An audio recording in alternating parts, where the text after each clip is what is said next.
Eh bien, bonsoir. Je vous remercie d'être présent à ces ateliers de parcours et perspectives. L'idée de ces ateliers, c'est d'essayer de parler de l'emploi et de parler de l'emploi en faisant témoigner des gens pour être dans une réalité de vécu. Nos invités, nous allons échanger avec eux, ils vont nous parler un petit peu de ce qu'ils font sur la thématique ce soir du BIM hors de l'agence. Pour bien comprendre ça, nous avons demandé donc à Olivier Sennick, architecte, fondateur de Z Studio, directeur du Master BIM de l'ENPC, donc l'École nationale des ponts et chaussées, et de l'ESTP, d'être présent. J'ai rien oublié, c'est bon, voilà. Et on a demandé aussi à Arnaud Désiré, architecte lui aussi, fondateur de Monochrome Architecture, de venir de nous parler de leur pratique professionnelle. Tout d'abord, merci d'être venu. Je vais peut-être commencer avec toi. Okay. Donc, Arnaud, tu es archi, tu es diplômé de Belleville, tu as pas mal bourlingué pendant des années, tu t'es bien affûté dans les agences et aujourd'hui tu es, je pense qu'on peut appeler un BIM manager reconnu. Tu es formateur Revit en plus, Bing, j'ai parlé de Revit, voilà. Tu as fondé Monochrome Architecture. Est-ce que tu peux, pour commencer, nous expliquer comment tu en es arrivé là et c'est quoi Monochrome Architecture? Alors, Monochrome Architecture, on est deux associés. Moi, je suis à Paris et mon associé se trouve à Nantes, à Vertou. Donc, lui, il a décidé pour des raisons privées de partir à Nantes. Et donc, il est dans une grande ferme, à Pampa. Et grâce à la technologie, on peut travailler à distance aujourd'hui. Donc, moi, je suis à Paris et lui, il est à Nantes. Et en fait, on a formé Monochrome Architect quand on était encore chez C+H+, Archi 5 Prod. Et on commençait à utiliser un peu les outils comme Revit, mais on avait déjà un gros bagage sur AutoCAD à l'époque pour les agences d'architecture. Et on s'est mis rapidement grâce à l'outil. Et ensuite, on a fait beaucoup d'agences, comme tu as dit, beaucoup d'expériences d'agences comme 234, comme Richer Associés. Et par la suite, j'ai gagné une grosse expérience sur le logiciel. Et ensuite, j'ai vendu mon expérience un peu expert sur le logiciel à d'autres agences, quoi. D'accord. C'était un peu un process un peu très simple, par étapes, mais surtout basé sur mon expérience professionnelle des agences, quoi. Mais tu es déjà, quand tu fondes Monochrome, tu es déjà BIM? Tu es déjà dans un process? Il n'y a pas encore du BIM. Il n'y avait pas du tout de BIM à l'époque. Et comment tu te retrouves à avoir aujourd'hui cette, pas cette étiquette, mais cette présentation majeure du BIM? Comment tu es passé à ça? Qu'est-ce qui t'a amené à aller plus là-dessus? Ce qui m'a amené, c'est plutôt sur les méthodologies de travail. Au début, on était dans les agences, on était très bons sur les outils, mais en termes de méthodologie de travail, on commençait à arriver dans les agences, donc on avait des méthodologies de travail dans l'agence qui étaient très approximatives. Et grâce aux agences, j'ai eu une sorte de méthode de travail un peu aguerrie. Et ensuite, je me suis rendu compte que malgré tout, j'avais quand même des problèmes à produire des plans, à être optimum aussi sur ce que demandent aussi les agences. Et donc après, je me suis vite aperçu qu'il y avait d'autres méthodologies de travail comme le BIM qui commençaient à arriver et sur des process aussi qui étaient complètement différentes, qui étaient vraiment optimales. Et je me suis dit, étant donné que j'avais ces deux compétences, ces deux casquettes d'utilisateur et aussi une volonté aussi d'avoir des méthodologies de travail aussi optimisées pour ne pas perdre du temps sur des charrettes ou des trucs comme ça. Donc je me suis plongé complètement dedans et j'ai fait aussi beaucoup de suivi de formation aussi par la suite. Et ça m'a amené petit à petit à rentrer dans les agences d'architecture pour être simplement que BIM manager ou que expert sur Revit. Donc c'était toujours une double casquette que j'avais au fil du temps sur mon parcours, quoi. Et ensuite, comme j'ai de plus en plus de demandes que sur ces spécificités, donc je me suis dit, bon ok, je reste là-dessus et je développe que là-dessus, quoi. Okay. Alors moi, je vais interroger Olivier, issu de Belleville aussi. Donc même école, pas forcément mais pas forcément le même parcours. Quelques années, oui. Mais la 3D très tôt. Donc, est-ce que toi, tu peux nous expliquer comment tu en es arrivé au BIM et puis à ton master? La 3D, très tôt, et toujours, effectivement, avec mon associé Pierre Vincent, on a présenté un diplôme à Belleville UP8 à l'époque, en 1988, avec Henri Siriani, qui était pas le premier, mais l'un des premiers diplômes avec 0 trait de crayon à la main, 100% informatique, avec du 2D, du 3D, mais tout sorti d'une imprimante. Et ça, parce que j'avais eu l'occasion, quelques années auparavant, en 1984, qui est une année fétiche sur beaucoup de points de vue, de rencontrer des confrères qui, outre l'architecture, s'intéressaient à la communication, au space planning, à l'informatique naissante, qui importaient un logiciel 3D sur Apple II, qui faisait des héliodons. Et en 1984, je les ai rejoints, on a fondé une société qui s'appelait Espace Informatique, qui était l'une des premières sociétés de conseil, de services et de distribution de logiciels, qui a duré jusqu'en 1990. On a, avec mon associé, fondé une boîte qui s'appelait Modular Studio à ses débuts, puis M Studio, pour avoir ce type d'activité, donc qui ressemble à celle que tu décrivais aujourd'hui. Et on a fondé notre agence d'architecture, Z Studio, en 1996. Donc on a eu en parallèle ces deux activités, prestataire, conseiller, formateur sur ces outils au sens large, et puis architecte praticien en parallèle dans le cadre de deux structures distinctes. Aujourd'hui, c'est uniquement au sein de la structure d'architecture Z Studio, inscrite à l'ordre, ordre dont je suis élu ici, à l'ordre Île-de-France, que nous pratiquons pour moitié l'architecture, la maîtrise d'œuvre, des concours, des projets, des permis de construire, des chantiers. Et ça, c'est l'activité gérée par Pierre et son équipe. Et puis, en ce qui me concerne, une activité BIM, qui est un peu de BIM management, comme tu peux le faire, et surtout une activité d'AMO, dont on parlera tout à l'heure, je pense. D'accord. Donc, une activité très diversifiée. Ouais. Et comme tu le dis, tu parlais de 3D. Ouais. On fait partie des gens qui avons connu, en l'occurrence Archicad, lorsqu'il est apparu en 1984, qui avons trouvé un intérêt, donc la moitié de la salle n'était pas née à ce moment-là, qui avons trouvé un intérêt pour cet outil. Et bien que travaillant sur un Mac et avec Archicad depuis 30 ans, j'ai au moins, outre le fait qu'on soit architectes tous les deux, un point commun avec Emmanuel Di Giacomo, qui est le responsable BIM chez Autodesk, qui était invité avant-hier au Master, et qui expliquait à la salle qu'en tant qu'architecte, il ne connaissait pas AutoCAD, qu'il n'avait jamais travaillé avec, parce qu'en tant qu'architecte, il est convaincu qu'il faut travailler en 3D. Donc on partage ce point de vue, qu'il faut travailler non seulement en 3D, mais avec des outils d'architecture, et non pas avec des outils de dessin. Camille, faire une maquette 3D SketchUp, c'est du dessin, c'est pas de l'archi. Ouais. Donc c'est aussi une conviction profonde que c'est de cette façon-là qu'il faut travailler avec ces outils. Et que cette conviction, on l'a dans notre parcours, dans les échanges avec nos confrères ou interlocuteurs, et avec une grosse action qu'on avait déjà à l'époque, de populariser les outils. Donc il y a 30 ans, il fallait convaincre nos confrères d'abandonner le rotring pour passer à la souris. Aujourd'hui, il faut les convaincre d'abandonner le 2D pour passer au BIM, sachant qu'on a exactement les mêmes obstructions et les mêmes réserves et discours aujourd'hui qu'il y a 30 ans, mot à mot.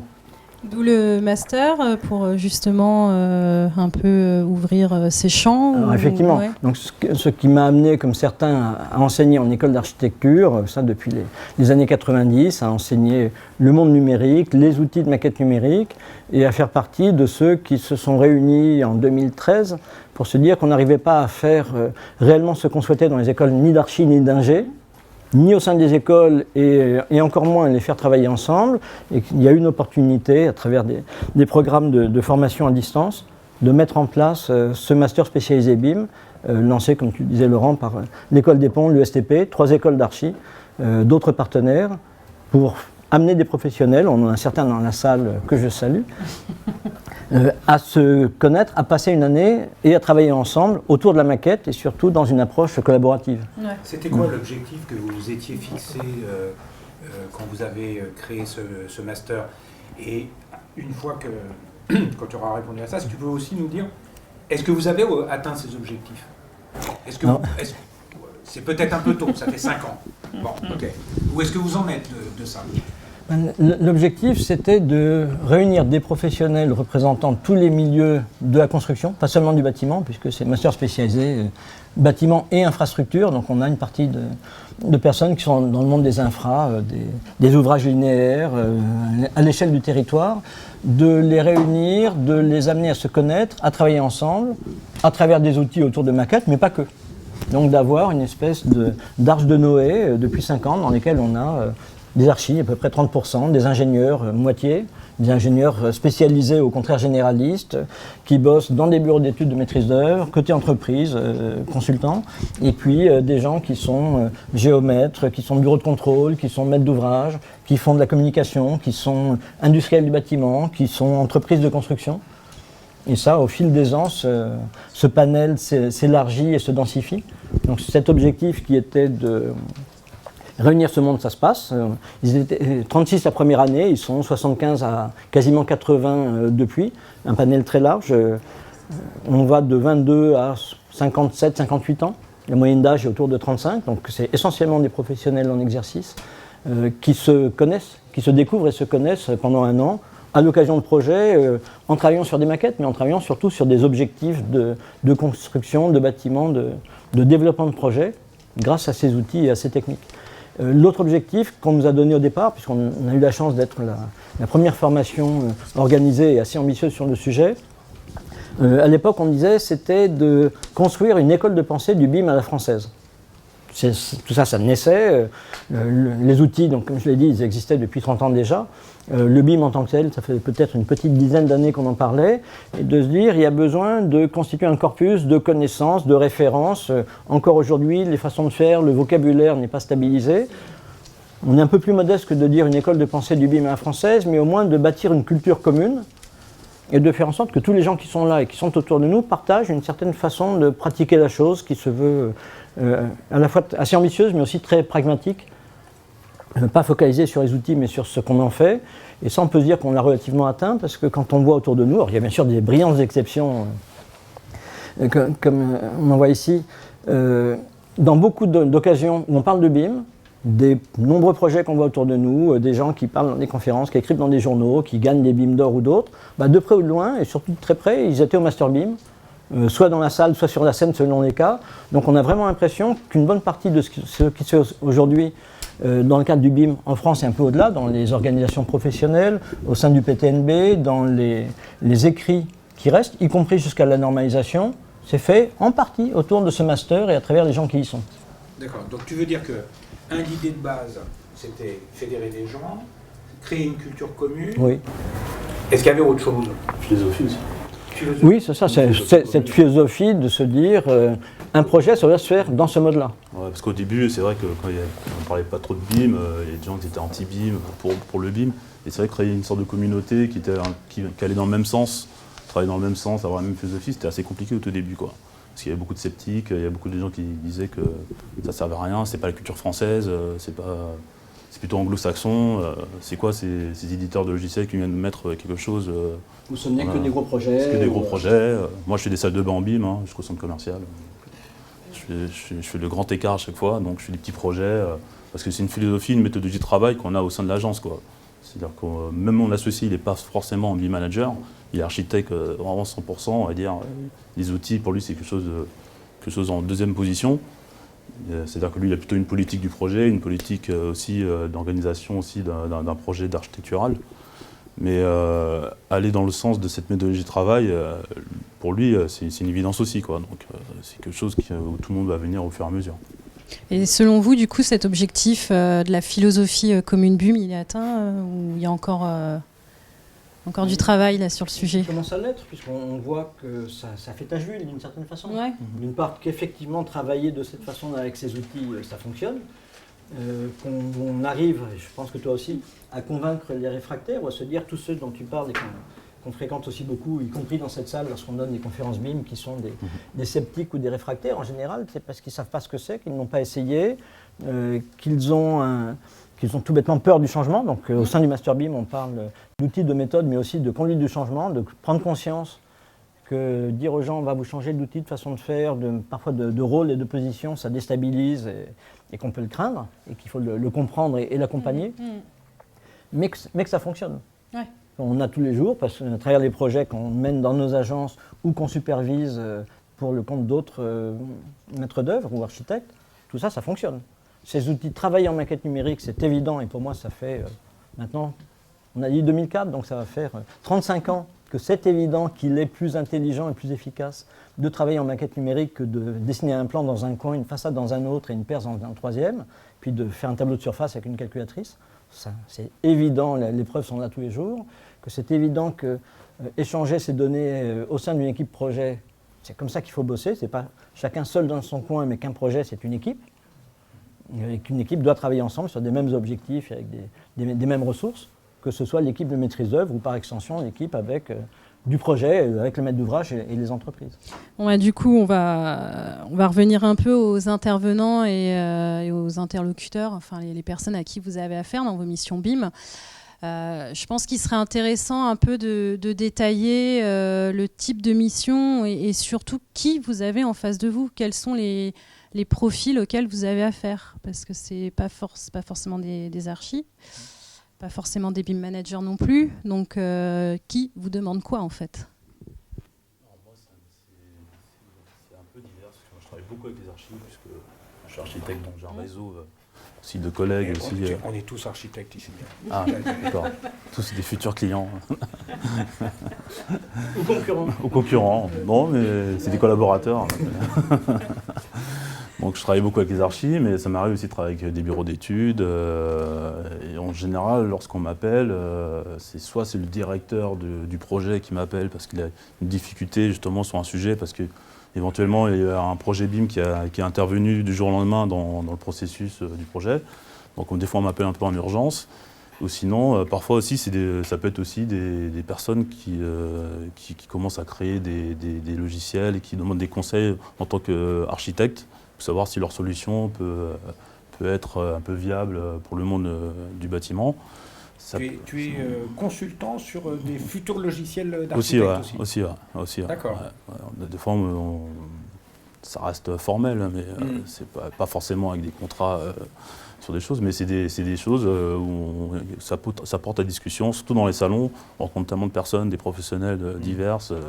Et surtout aujourd'hui, il y a une génération aussi où il y a tous les applis qui arrivent dans le monde du travail. C'est vrai que le bâtiment, c'est une partie un peu archaïque en termes de numérique, en termes de digitalisation des process, par rapport à la presse, par rapport à la musique, où ce processus a déjà été fait. Donc il y a beaucoup de gens aussi, des jeunes aussi, des développeurs aussi qui développent des solutions aussi pour les archis. Donc ils demandent aussi des conseils aussi aux archis pour les aider aussi à mettre en place ces solutions. Après, nous, dans notre quotidien, on travaille beaucoup aussi avec des maîtres d'ouvrage, surtout pour le conseil, pour la préparation aussi des appels d'offres. Moins que comme Olivier, qui est plutôt dans le processus AMO, mais nous, c'est plutôt dans... Est-ce que tu peux un peu détailler ça? Ça veut dire qu'on travaille vraiment sur l'élaboration du programme et pour la partie BIM, on va dire, sur les protocoles. Tu veux dire que tu fais de la programmation ou on ne fait pas vraiment de la programmation, on essaie d'appliquer le protocole BIM qu'on doit mettre en place pour la maîtrise d'œuvre lié à la programmation du projet, du futur projet qui va être en concours.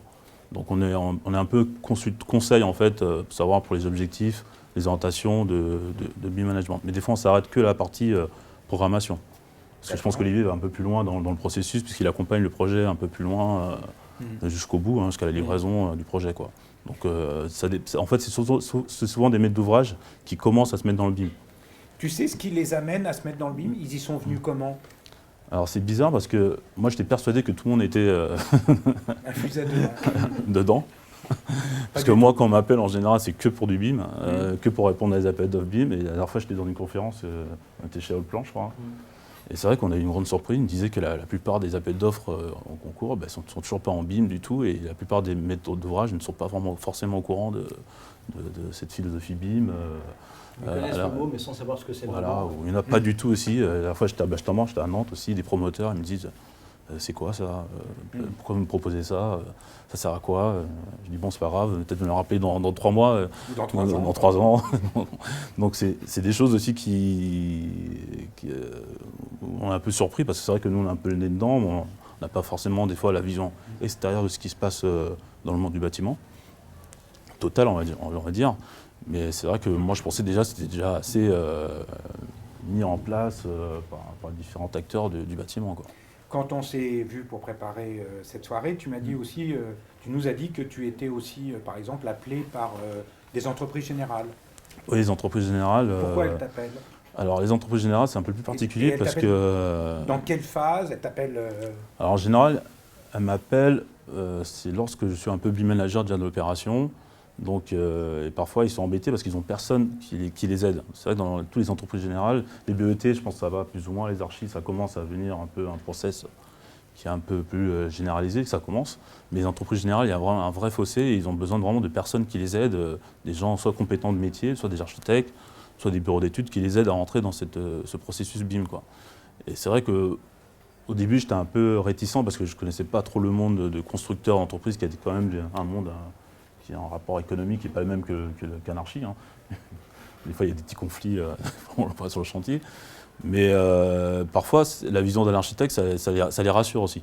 Le métier d'architecte, ça les rassure parce qu'on a quand même une vision globale sur l'ensemble du projet. Et c'est quand même un métier qui permet, même si on a plusieurs types de spécificités sur notre métier, mais ça les rassure vraiment de faire appel à des architectes pour les aider à cette transition numérique. Mais tu penses qu'ils font appel à toi? Ils font appel à toi à quel moment? Ils font appel à toi parce qu'ils sont en phase chantier, parce qu'ils doivent faire de la synthèse? Est-ce que tu penses qu'ils font appel à toi, tu l'as dit, parce que tu es architecte, mais parce qu'ils pensent que ça va rendre le dialogue plus facile avec l'équipe de maîtrise d'œuvre avec qui ils travaillent? Ou parce qu'ils se disent ah bah finalement le BIM manager c'est normal, c'est un archi? Non, ils disent pas que normalement c'est un archi. Non, d'accord. Bon, ça vient en général, en ce moment, ils disent plutôt c'est un BET avec un manager, hein, même s'il y a une vision un peu restreinte de l'ensemble du projet. Non, en général, c'est quand c'est en phase chantier, ouais.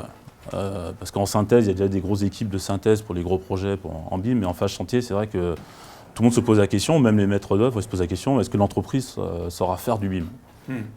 Est-ce que le sous-traitant pourra faire du BIM? Donc le sous-traitant, oui, il peut faire du BIM. Si on demande à un peintre de faire du BIM, oui, il peut le faire. Si, il peut le faire. Ouais. Mais on ne demande pas de modéliser de la peinture, on demande juste de cliquer sur une maquette, de reprendre l'information, de prendre la data, de lire, de consulter. Moi, sur mes petits projets, les entreprises, elles lisent une maquette numérique, même d'un appartement ou d'un logement, sans problème. Pour eux, c'est assez évident. Donc on ne leur demande pas forcément de modéliser des choses, mais exploiter une maquette, l'utiliser, ça peut être à leur portée. Et aussi trouver un intérêt aussi économique aussi, puisqu'ils peuvent avoir des datas, des éléments un peu spécifiques pour leur métier, c'est aussi important aussi. Donc nous, comme étant donné qu'on est architecte, on a une vision assez globale sur un processus. Donc je pense qu'ils font appel à nous, c'est qu'ils ont quand même une idée d'une personne assez compétente sur le sujet, quoi. Mais du coup, ton rôle auprès de l'entreprise, tu définirais comment? J'ai l'impression que c'est quand même un peu du coaching. C'est plutôt du coaching, voilà, du conseil. On sort du cadre BIM Manager, là, on n'est plus du tout... On sort du cadre BIM Manager parce que moi je prétends plutôt que ce soit une personne en interne de l'entreprise qui puisse monter en grade ou avoir cette capacité, puisqu'il connaît très bien l'histoire de l'entreprise ou intrinsèquement, on va dire plutôt un BIM coordinateur que BIM Manager, on va dire. Parce que des fois dans les grosses opérations, il y a un BIM Manager qui chapeaute tout et après il y a des BIM coordinateurs pour les bureaux d'études, pour les archives, un sorte de BIM référent, quoi, ouais. En fait. Je pense pas que tous ceux qui regarderont la vidéo ou qui sont là ce soir font forcément la différence entre BIM Manager, BIM Coordinateur. Est-ce que tu peux juste en 30 secondes... Alors BIM Manager, c'est... Bon, il y a plusieurs... Une bonne chance. On revient pour le dessert, c'est ça? Bon, pour schématiser, on va dire le BIM Manager, c'est lui qui chapeaute un peu tous les protocoles, les processus pour travailler ensemble. Parce qu'il y a quand même le mot manager qui est vraiment gérer des gens, faire du management de personnes, mais sur la méthodologie BIM en gros, quoi. Après les BIM coordinateurs, on va dire, c'est plutôt des référents BIM pour les très gros projets. Vous avez un pour le bureau d'études, un pour l'archi, l'autre pour la maîtrise d'ouvrage aussi, pour l'AMO. En général, on se rencontre, on fait des réunions et après on parle du projet. Des fois, on nous contente dans des réunions aussi spécifiques BIM, qui est un peu à part du projet, c'est un peu bizarre, mais des fois, pour schématiser la chose, il y a des réunions spéciales BIM et des réunions spéciales projet. Normalement, ça va être lié ensemble. Hein, on peut peut-être, pour compléter ce que tu dis, dire que dans la plupart des cas, sur un projet, il y a un BIM manager, qui peut être un endroit ou un autre des équipes, qui chapeaute l'ensemble du projet, et puis il y a un BIM coordinateur, comme tu dis, dans chaque entité. C'est la personne, parfois on parle de référent ou d'autres, c'est la personne qui, au sein de chaque entité, parle de BIM, entre autres avec le BIM manager. J'aimerais bien que tu répondes à la même question. Pourquoi est-ce que toi aussi tu es contacté pour faire des missions par d'autres personnes que des agences? À ton avis, Tu sais pourquoi ils viennent te chercher, mis à part ta réputation, mais sinon. Qu'est-ce qu'ils voient en toi? Ils voient l'archi, ils voient le... C'est en tout cas ce que je leur propose en me disant, en tant qu'assistant, là on parle du rôle d'assistant maître d'ouvrage, AMO, qui est tout à fait différent, qui est un peu le symétrique de BIM manager, qu'on pratique un petit peu à petite échelle. J'en dis juste 2 mots, puis je parle d'AMO après. On est BIM manager sur quelques projets, comme Arnaud peut l'être. C'est essentiellement des gens qui sont d'anciennes connaissances du temps où on était actifs dans l'environnement Archicad, qui nous disent on fait du Archicad depuis des années, on sait faire, on bosse en maquette numérique, tout va bien. Là, on répond à un concours, donc d'une certaine façon, ça amorce la réponse à la seconde question. Là, on est sur un concours, on nous demande du BIM pour le concours lui-même ou pour après. On demande que dans l'équipe, il y ait des compétences de BIM manager. Nous, on ne sait pas vraiment ce que c'est, on ne sait pas vraiment ce qu'il faudra faire derrière, donc on voudrait avoir au sein de l'équipe, de la même façon qu'on a un acousticien, un paysagiste, etc., quelqu'un qui, dans notre équipe, ait cette casquette et sera le BIM manager de notre équipe pour mettre en place les procédures que tu décrivais, Arnaud, et discuter avec les autres. Donc ça, c'est sur cette partie-là. La partie AMO, c'est essentiellement des maîtres d'ouvrage qui, selon les cas, ont soit des projets à faire et qui souhaitent les faire en BIM, pour des raisons que je détaillerai, et ou qui disent on veut passer au BIM parce qu'on pense ou on est convaincu que c'est comme ça qu'il faut travailler aujourd'hui, qu'il faut être capable d'organiser des projets, que si on est un maître d'ouvrage type bailleur social ou collectivité, on fera la gestion des bâtiments ensuite à travers des bases de données et qu'il faut qu'elles soient alimentées par des maquettes. Donc on fait du BIM pour fiabiliser le processus de projet en étant convaincu, et je le suis aussi surtout avec les preuves qu'on voit sur les projets, qu'un projet en BIM sera traité de façon plus efficace, plus fiable. Alors on essaie d'être très réaliste, que ce soit avec mes clients ou au master, de dire ceux qui vous disent de faire du BIM parce que vous allez gagner 20 ou 30% de productivité et 30% d'économie de projet, foutez-les dehors, ce sont des imposteurs. Si on est plus raisonnable, je me contente de dire un projet en BIM a toutes les chances de se passer comme on le prévoyait au départ et qu'on va livrer ce qu'on avait prévu, la qualité de bâtiment qu'on souhaitait, dans les temps et dans les coûts. Et si on arrive à ça, c'est déjà très bien. Et puis ensuite, disent que ça, c'est juste sur notre travail. Hein. Oui, exactement. Mais c'est aussi pour ça que j'étais avec un de mes mastériens confrères avant qu'on ne commence la séance, qui me disait mais en fait c'est tout comme avant. Oui, bah, c'est comme avant, ou c'est comme ça aurait dû l'être. C'est comme avant, mais en mieux. C'est comme avant, en mieux. Ce qui n'est pas normal, c'est que depuis 30 ans, on gratte des barreaux de garde-corps parce qu'on a bougé la fenêtre de 3 cm et que pile ça tombe à côté et qu'on les gratte en 2D sur AutoCAD. C'est complètement idiot. Et qu'à côté, ou qu'on donne des plans avec 3 fenêtres en plan, 4 en façade et puis 5 sur la perce qu'un mec dans son coin fait sur SketchUp. C'est complètement stupide. Surtout si on peut faire autrement. Et qu'à côté, on a des tableaux de surface avec des fausses surfaces qu'on a calculées sur une version du projet d'il y a 2 semaines. Ou qu'on envoie des mails et qu'on a toujours oublié un mec où il est obligé de relever son mail et qui bosse avec l'avant-dernière version. Alors qu'aujourd'hui, on peut dire tout ça, c'est sur une plateforme en ligne. La règle du jeu, c'est que ce qui est sur la plateforme vaut parole d'évangile. Tout est là, tout le monde est informé que le fichier est arrivé. Si on n'est pas allé le chercher, si on ne l'a pas lu, c'est tant pis pour soi. C'est comme ça qu'on aurait eu de bosser depuis toujours. Et en fait, les règles du jeu qui s'installent avec le BIM, tu parlais de protocole ou de convention, qui est le document que le BIM manager réalise pour organiser le travail de tout le monde avec les outils et les moyens du BIM. Avant que ça n'existe ça, il y avait des documents qui s'appellent des conventions de groupement de maîtrise d'œuvre, dans lesquelles on dit on est une équipe, architectes, des ingénieurs, des paysagistes et d'autres. On va juste dire qui fait quoi, quand et comment. Et comment est-ce qu'on répond aux demandes du maître d'ouvrage. Personne ne le faisait. Aujourd'hui, on dit ça tombe bien, avec le BIM, on est amené à faire ça. Donc on ne fait que ce qu'on aurait dû faire avant. C'est ça. Alors donc ces maîtres d'ouvrage qui viennent chercher des missions d'AMO disent on ne sait pas encore faire de BIM, alors soit on veut vraiment que ce soit traité par quelqu'un d'extérieur, soit on veut apprendre à faire. Typiquement, l'un de nos premiers clients, Immobilière 3M, donc principal bailleur social, on a travaillé avec eux sur leurs 2 premières opérations BIM de concours lancés en 2015. L'un d'entre eux vient d'être réceptionné en septembre. Donc pour dire que tout ça, c'est de l'histoire très très chaude. Premier concours BIM 2015, premier projet livré il y a quelques mois, puis maintenant le fichier dans leur base de données de gestion. On veut faire des projets en BIM pour voir ce que c'est, on bâtit la feuille de route du passage au BIM de notre structure, et assez vite l'ambition a été affichée de dire on va tôt ou tard faire tous nos projets en BIM. Au départ ce sont des opérations pilotes, puis on va tous les faire, aussi bien en neuf qu'en réhabilitation. Il faut qu'on apprenne. Et d'une certaine façon, mais ça j'ai été habitué avec mes confrères lorsqu'on leur vendait des logiciels qui leur permettaient de ne plus avoir besoin de nous demander des prestations de services, puisque désormais ils pouvaient faire eux-mêmes. Là, certains de nos clients ont comme unique ambition de pouvoir se passer de nous. c'est la règle du jeu, c'est qu'on leur apprenne comment faire. Puis ensuite, alors en fait, c'est pas tout à fait ça, puisqu'il y a toujours des nouvelles choses qui apparaissent. Donc, ils font ce qui devient courant chez 3F. Christophe Lheureux est le référent BIM de 3F. Il a formé des gens qui, dans son équipe, chapeautent l'organisation du BIM chez 3F, et les chefs de projet, petit à petit, sont formés. Et nous, AMO BIM, on va vers d'autres activités avec eux, un peu plus pointues, un peu plus ciblées. Mais le tout venant, mener un projet en BIM, c'est désormais chose quasiment courante chez eux. Donc c'est aussi comprendre ce que c'est dans l'absolu, et c'est souvent ce qu'on essaie de leur expliquer. Il n'y a pas le BIM avec un grand B. Il y a peut-être parfois le BIM avec un grand B avec quelques principes, puis après il y a le BIM de votre structure. On parlait de BIM manager. Un BIM manager tel qu'on l'a défini au master, c'est quelqu'un qui s'occupe à la fois de façon opérationnelle d'un projet, mais aussi de la stratégie BIM d'une entreprise.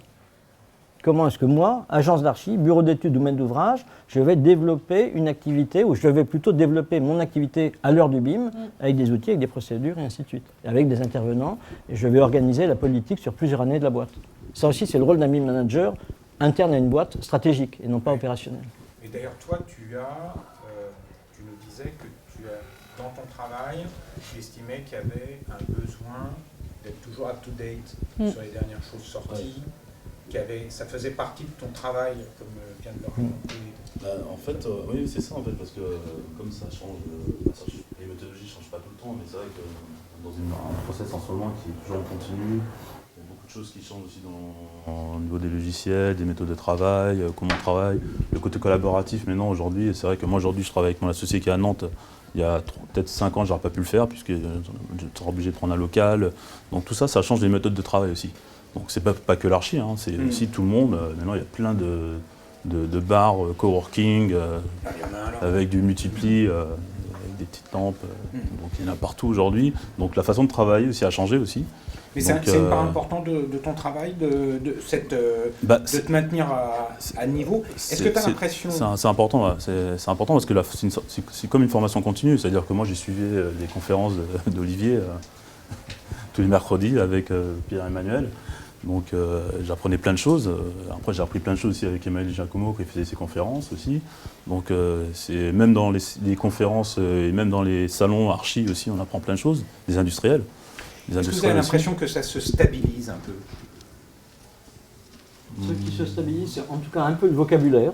Ouais. Ça commence à être à peu près stabilisé, mais la première chose qu'on raconte à nos clients, qu'ils soient maîtres d'ouvrage ou stagiaires, c'est attention au vocabulaire qui est piégeux. Ça commence à se cristalliser, mais encore aujourd'hui, plusieurs personnes appellent des choses différentes avec le même mot, utilisent des mots différents pour parler de la même chose. Bon, ça commence à s'arranger à peu près, mais ce n'est pas encore tout à fait gagné.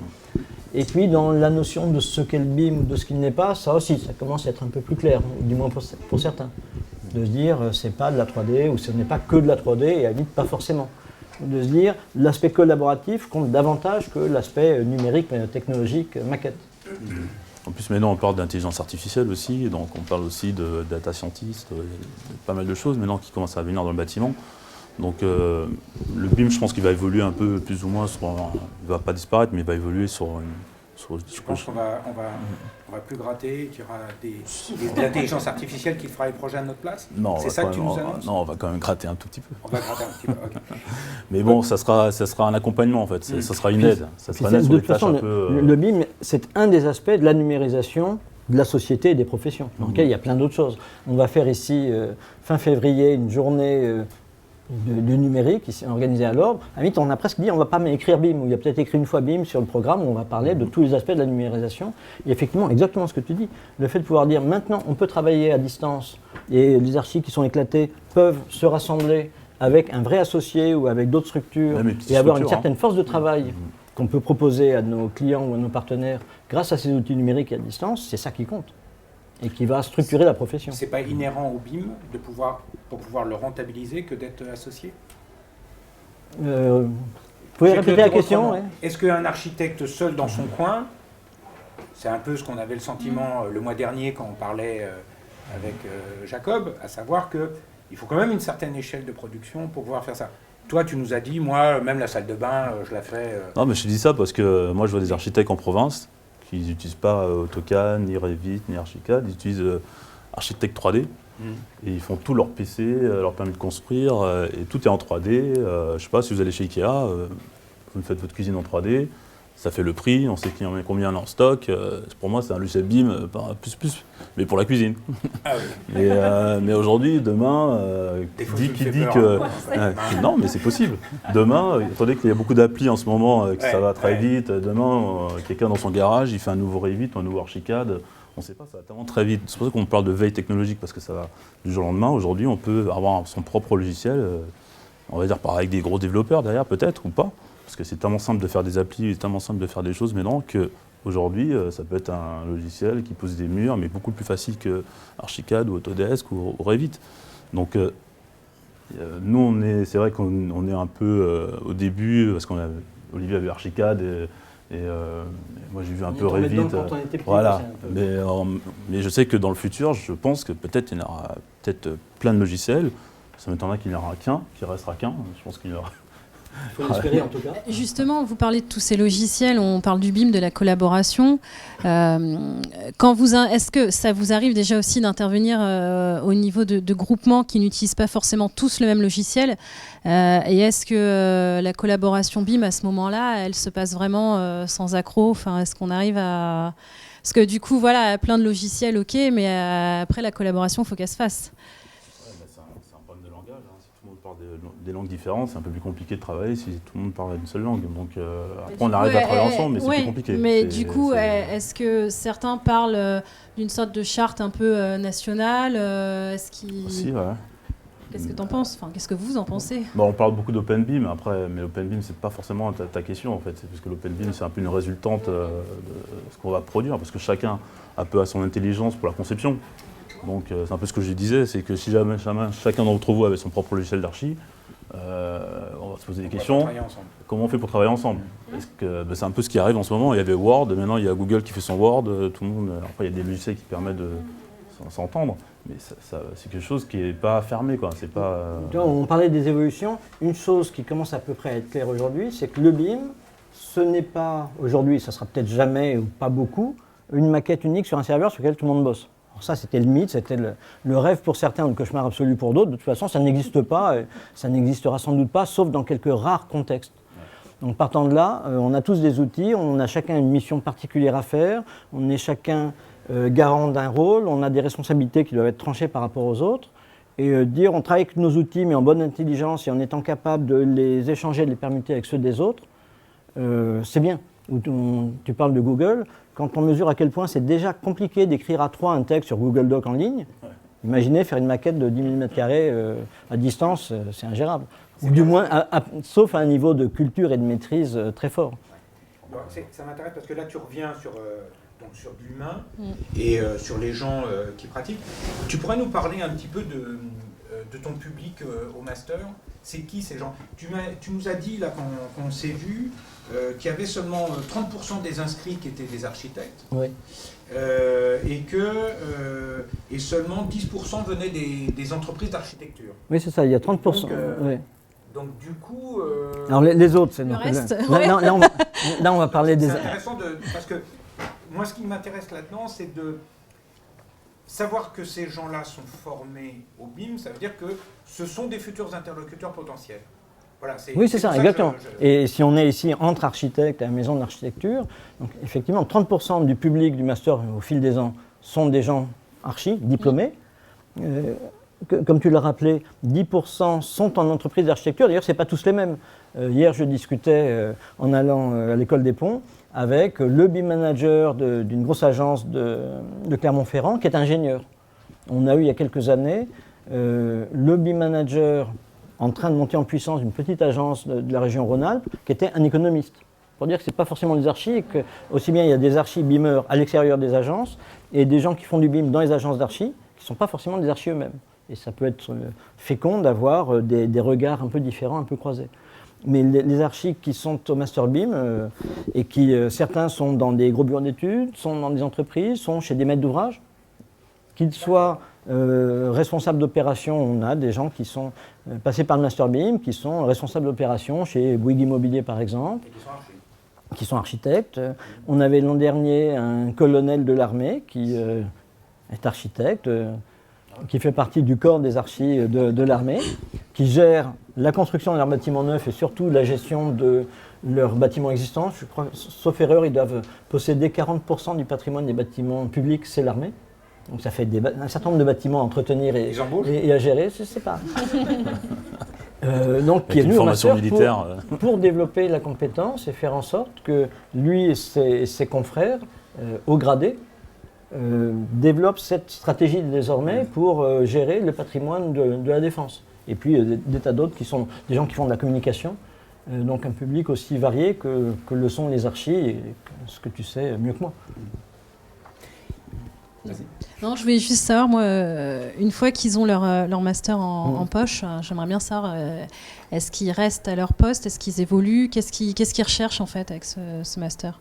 Alors effectivement, il y a beaucoup de mouvements. J'ai lancé une petite enquête, j'ai quelques résultats que j'ai reçus dans la journée qui confirment ce qu'on voit, c'est qu'un certain nombre viennent au départ parce qu'ils ont un métier, ils sont architectes, pour les autres c'est ingénieurs, dans des structures et qui vont le développer avec le BIM.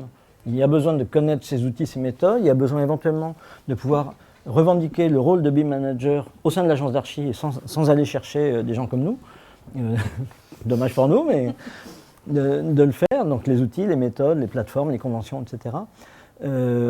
Certains se rendent compte, et ça c'est quand même un bon tiers d'entre eux, qui viennent avant tout, non pas pour être BIM manager, mais pour faire leur métier, simplement upgrader d'une certaine façon leur connaissance et leur façon de pratiquer leur métier aujourd'hui sur tous ces registres. Et puis d'autres qui se disent, on pourrait développer des missions complémentaires. Ouais.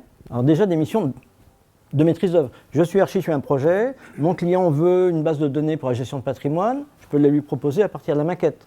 Mon client, plutôt que d'aller demander à une agence de com de faire des images de communication de vente, parce que j'ai une maquette et des outils efficaces, je peux lui proposer, plus vite et moins cher, ces images de com. Je répondais il y a quelque temps lors d'une conférence à l'AITF, l'Association des ingénieurs territoriaux. La question c'est, est-ce que les architectes peuvent proposer des missions d'exploitation-maintenance à leur maître d'ouvrage? Et ça, on l'avait déjà dit dans une publication de l'Ordre en 2015. Avec le BIM, architecte, ayez conscience que vous pouvez ne pas arrêter vos prestations à la réception, que vous pouvez proposer à vos clients de les assister sur la prise en main des bâtiments. Et les assister, ce n'est pas seulement mettre à jour la maquette, c'est les assister dans l'exploitation quotidienne de vos ouvrages. Donc ouvrir les yeux sur des prestations complémentaires qu'on peut proposer. C'est un nouveau marché. C'est un nouveau... Alors là, oui, exactement. Dans ces cas-là, ça c'est vraiment le premier pas, c'est des nouveaux marchés dans le cadre classique d'un projet architectural dont on est maître d'œuvre, et certains disent je peux faire, comme on le fait, un peu de formation, un peu de modélisation pour des confrères, je peux faire un peu d'assistance à maîtrise d'ouvrage sans en faire une vraie activité, pourquoi pas. Puis après, pour répondre à ta question, on voit un certain nombre de gens qui changent de structure, alors qui passent d'une petite structure à une plus grosse. Il y a beaucoup de mobilité qu'on voit dans les grosses boîtes, c'est parfois la seule façon d'évoluer, ou qui montent des structures, quelques-uns qui étaient BIM manager en agence et qui, avec d'autres, montent une boîte qui va faire un petit peu ce que tu fais, Arnaud, faire de la formation, faire de la modélisation, développer des scripts, que ce soit en Python, en Dynamo, en autre chose, donc développer une spécialisation sur la façon de faire de l'architecture sophistiquée avec ces outils. Donc on a ces différents registres. Tu as aussi bien des gens qui s'inscrivent par démarche personnelle que d'autres qui s'inscrivent par démarche, on va dire, de l'entreprise. Ah oui, et comme on est vraiment dans un contexte de formation continue bien plus que de formation initiale, la plupart sont envoyés par leur entreprise qui s'appelle l'agence XYZ ou bien Bouygues Construction ou Bouygues Immo ou Vinci ou Artelia ou Ingerop et d'autres, qui envoient des collaborateurs se former pour acquérir en interne la compétence sur ces nouveaux domaines. Ouais, et après, le truc pour eux, c'est d'arriver à les garder. C'est ça. À part on en cherche. Dont nous avons bien compris que c'était principalement le meilleur. Forcément. On est d'accord. Tu nous dis un de nos objectifs. Quels sont nos objectifs? C'est de rester la formation de référence. Vous l'avez compris. Okay. Mais sinon, qu'est-ce que tu vois comme autre formation qui s'inscrivent justement dans le cadre de ces marchés-là? Ça, justement, je vais quitter momentanément la casquette master pour éventuellement reprendre celle qu'on a à l'Ordre. Sur le site de l'Ordre, vous trouvez, comme sur le PTNB ou ailleurs, une liste de formations sur le BIM. C'est-à-dire qu'est-ce qui existe, qu'est-ce qui est nécessaire. Et tout le monde n'a pas ni les besoins ni les moyens, en temps ou en finance, de venir suivre un master spécialisé qui est 400 heures, qui vaut dans les 15 000 euros. Pour certains, c'est vraiment nécessaire, et pour d'autres, on n'a pas besoin de tout ça. En fonction des projets ou des contextes, on s'appuie sur des partenaires. T'as pas Ce des qui- noms quand même, ce qui- t'as pas des bah, idées de... ce qui Tu est- peux pas te donner ce qui était- sors de ton rôle de Oui, oui. original et Oui. essaie de nous des choses. Ouais, on a ici Des une formation pistes. que tu as suivi, le diplôme universitaire BIM qui est proposé par le pôle de formation EVA, qui est plutôt destiné aux archives. Le truc, c'est plutôt de savoir de quoi j'ai besoin. Ce qui est très clair en tout cas, c'est que si on va suivre une formation BIM qui consiste à nous parler 95% du temps des fonctionnalités d'un logiciel et pendant 3 minutes de dire tiens, mais pour échanger avec d'autres, on exporte en cochant 3 cases, c'est pas une formation BIM du tout ce truc-là. Et ça aussi, ça commence à peu près à décanter, mais encore pas totalement.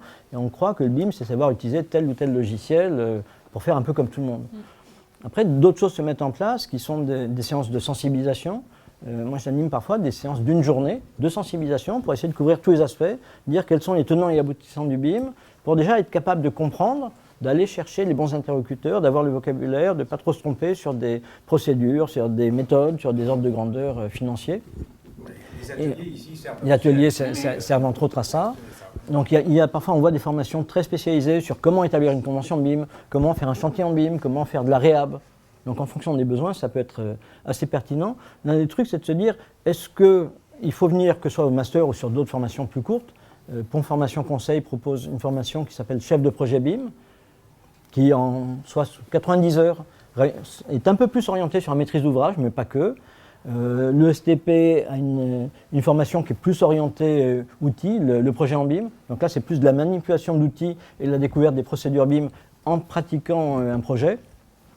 Ou une formation qu'on est en train de lancer en association entre l'école d'archival de Seine et le CSTB, une école d'été du BIM. Ils en font une à Sophie Antipolis orientée maîtrise d'ouvrage en 5 jours. Ce qui est nécessaire et suffisant en 5 jours dans un cadre d'été où on commence déjà à être un petit peu moins sous la pression, pour pouvoir pratiquer le BIM, la lancer, l'organiser. Et on essaie de faire un pendant, enfin, on a en route un pendant à Paris, cet été, en juillet, l'école d'été du BIM, et en se demandant qu'est-ce qui est pertinent, là on s'est dit, tiens, ce qu'on peut faire d'intéressant, c'est travailler en BIM au sein de l'équipe de maîtrise d'œuvre. Donc sans dire c'est tout le monde comme sur le master, sans dire c'est uniquement les archis, parce que sinon c'est un peu nombriliste, et puis le BIM c'est surtout bosser avec les autres. Il y avait un sens pour nous à dire une équipe de maîtrise d'œuvre, telle qu'on les pratique, archi, des ingés, économistes, qui doit bosser ensemble et qui doit ensemble répondre à un appel d'offres, décrire son organisation, la mettre en place pour dire on est les concepteurs de ce projet, comment est-ce qu'on fait? Quels outils, quelles méthodes répondent à ta question? On a le même logiciel, on a des logiciels différents. On a un rôle très particulier. Comment on va traiter avec le maître d'ouvrage? Comment on va traiter avec le bureau de contrôle? Qu'est-ce qu'on va faire avec les entreprises? Donc c'est à chaque fois des focus un peu différents sur la question. Et pour toi, Arnaud L'outsider, celui qui n'a pas suivi la meilleure formation de France. mais qui est quand même formateur. Et qui est quand même un bon. Hein, donc, Toi, qu'as-tu fait? Quelle formation? Quelle formation? Alors moi j'ai fait une toute Et quelle première- formation penses-tu qu'il Ouais. faut Aussi. Ouais. Alors moi j'ai fait une des toutes premières formations de BIM, mais plutôt avec Ahmed Bartaï. C'était sa première formation en France pour initier un peu au BIM. Hein. On n'avait pas encore tous les process, mais on avait une sorte de catalogue général de tout ce qu'on pouvait faire en BIM. Donc c'était un peu l'élément déclencheur un peu qui m'a permis aussi de confirmer ce que je voulais faire à peu près dans le futur, après par la suite. Après, j'ai refait une autre formation de BIM management avec le GEPA aussi, hein, Oui. un peu plus avec M. Segura, qui était aussi dans la première session de formation avec Ahmed, on était côte à côte. Mais en plus, la première fois, il m'a dit « Mais qu'est-ce que tu fais là? T'as pas besoin de faire la formation ?» J'ai dit « Bah non, j'ai besoin quand même, parce qu'il y a toujours des choses qu'on apprend, parce qu'il y a plusieurs pratiques de BIM aussi. Donc on apprend aussi d'autres protocoles, d'autres façons de faire. Donc c'est aussi enrichissant. Et après, les formations complémentaires, je pense qu'on peut faire aussi du lean management aussi, qui est assez complémentaire pour les archis. C'est un sujet. Ça, c'est- On sort, oui, oui. On espère qu'on arrivera un jour justement à parler du lean management. C'est assez intéressant, c'est quelque chose que j'ai découvert aussi par hasard. Et c'est vrai que la partie chantier, pour moi, en tant qu'architecte, pour moi, c'est toujours un autre métier, je trouve. Et c'est vrai que le lean management, ça permet de montrer qu'on peut faire un chantier dans des bonnes conditions, avec des bonnes méthodologies de travail. On parle encore de méthodologie de travail, de process. Hein. C'est vraiment comment on travaille ensemble, comment bien travailler ensemble, de ne pas faire des charrettes inutiles, d'être aussi être optimal sur des process. Donc le lean management, ça parle aussi de ça aussi. Et aussi la troisième formation, je pense aussi, c'est aussi en ce moment tout ce qui est réseaux sociaux. Ça a aussi un impact aussi sur les archis. Parce que c'est difficile à maîtriser son image, ses projets, comment parler de ses projets, comment se vendre et compagnie. Donc c'est quelque chose qu'on ne nous apprend pas forcément à l'école et qui est un peu compliqué après pour avoir des clients aussi pour la suite. Comment on fait pour mettre en valeur un projet, qu'est-ce que c'est un site internet, tout ça, quoi. Donc tout ça, je pense aussi c'est important, ça fait partie du métier d'archi. Juste sans parler de BIM, forcément, toutes les options de BIM modeler, coordinateur, parce que je pense que pas tout le monde qui fait de BIM manager forcément, mais il y a d'autres choses, il y a d'autres choses à côté, et aussi il y a un grand besoin aussi en termes pour la maîtrise d'ouvrage, pour les entreprises, que je trouve, que les entreprises s'entourent de plus en plus de personnes liées à la conception, puisqu'on leur demande de plus en plus des choses exigeantes, même les petites structures, même les petites entreprises de management intérieur, on leur demande quand même des détails assez poussés quand même. Donc cette montée en compétences aussi, les architectes peuvent accompagner certaines entreprises et même les industriels aussi qui demandent aussi de plus en plus. Oui, tu travailles aussi avec les industriels, avec les industriels, tout à l'heure. Notamment un peu avec le Polantis, parce que le Polantis c'est un peu une interface avec des objets un peu 3D, BIM, et aussi une interface avec les industriels. Donc les industriels aussi, ils regardent ça un peu avec curiosité sur le fait que est-ce qu'ils mettent leurs éléments en BIM ou pas, est-ce que ça leur apporte beaucoup. Donc ils ont besoin aussi des gens aussi qui les conseillent sur ces phases, quoi. Donc là, tu y vas vraiment avec ta casquette BIM ou archi quand même. Là, j'ai plutôt ma casquette BIM. Mais je pense, vous me posez la question tous les deux, que dans les deux cas, qu'ils aillent chercher des compétences d'archi ou qu'elles soient là derrière, c'est aussi parce qu'on a une certaine culture, un savoir-faire, une vision assez généraliste, assez transversale, qu'on est, je pense, à même, chacun dans nos façons de faire, à même de répondre à ces questions. Ou dans les missions d'AMO, moi je suis souvent physiquement autour d'une table, entre la maîtrise d'œuvre et le maître d'ouvrage.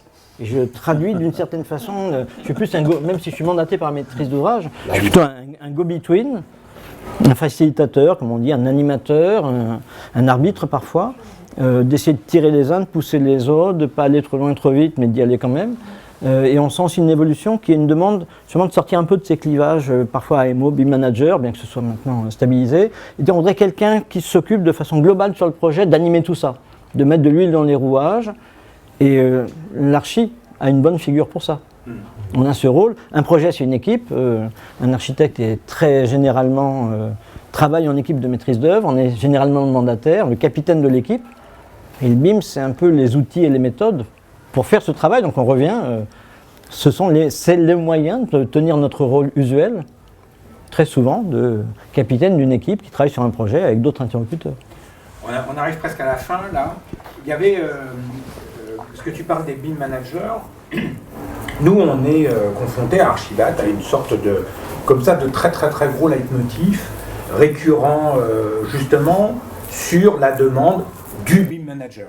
Un petit peu comme tu l'as expliqué, vous l'avez expliqué l'un et l'autre, dans une confusion des appellations, mais ça se clarifie. Mais en tout cas, souvent on fait appel à nous en nous demandant un BIM manager pour l'agence.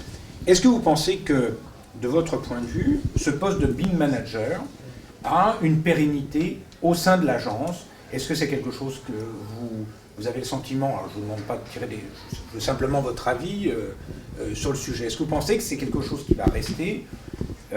On a un peu le sentiment, c'est ce que nous avait un peu expliqué Jacob le mois dernier, que par exemple chez eux, c'était quelqu'un qui faisait ça, mais il ne faisait ça qu'à une partie du temps de son travail. Voilà. Vous, qu'est-ce que vous en pensez de ça? De la pertinence, donc de la pérennité du BIM manager, de cette appellation contrôlée au sein de l'agence. Il est contrôlé, Arnaud le disait, je partage, ce qu'on met derrière ça, ça reste encore assez ouvert. Il y a plusieurs façons de voir les choses. Beaucoup le pensent nécessaire dans cette période de transition où on ne sait pas trop. D'une certaine façon, le BIM manager, c'est celui qui va s'occuper et se débrouiller avec tout ce machin qu'on appelle le BIM et les problèmes que ça cause.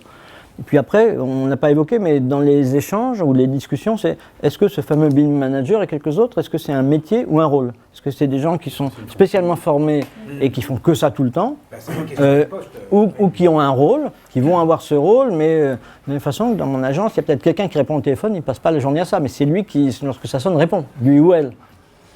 Et puis des gens qui s'occupent de mettre à jour les outils informatiques, chacun a un rôle. Puis il y a des gens qui suivent des chantiers qui font que des chantiers ou qui suivent leurs chantiers. Donc moi je pense que ça va sans doute, sauf sur des grosses structures qui ont des gros besoins, mais ils ont aussi des gens qui toute la journée font de la compta ou font des pairs, alors que dans des petites structures on fait un peu tout le temps, ça va se dissoudre. Et quand tout ça, en tout cas cette spécificité, on peut espérer que ça se banalise, et que parce qu'on commence quand même à en parler en formation continue, des jeunes archis, des jeunes ingés sauront faire, intégreront ça dans leur pratique, l'amèneront dans les agences où ils seront salariés, le développeront dans leur propre agence sans plus y penser que ça. Ou pour faire un rapprochement que j'utilise souvent, je parlais de mandataire. Mandataire, c'est un rôle. Parfois on l'est, parfois on ne l'est pas, c'est quelqu'un d'autre. C'est une personne de l'agence qui est le représentant de l'équipe, ça peut bouger. Et à mon sens, ce BIM manager, j'espère que ça sera le cas ainsi, que ce ne soit pas figé. Ça va s'intégrer. Moi, je vois plus comme une fonction, selon les cas, selon les projets. C'est vrai que sur les très gros projets, on a besoin d'un peu plus de structure, puisque c'est très organisé, donc il y a beaucoup d'enjeux. Après, c'est vrai que sur les petits projets ou les petites agences, peut-être toute l'équipe, même jusqu'à la secrétaire, elle a un peu une notion de BIM, en gros. C'est-à-dire que toute l'agence, c'est une méthodologie de travail un peu là-dessus, c'est-à-dire que tout le monde est dans le même processus, dans la même philosophie de travail.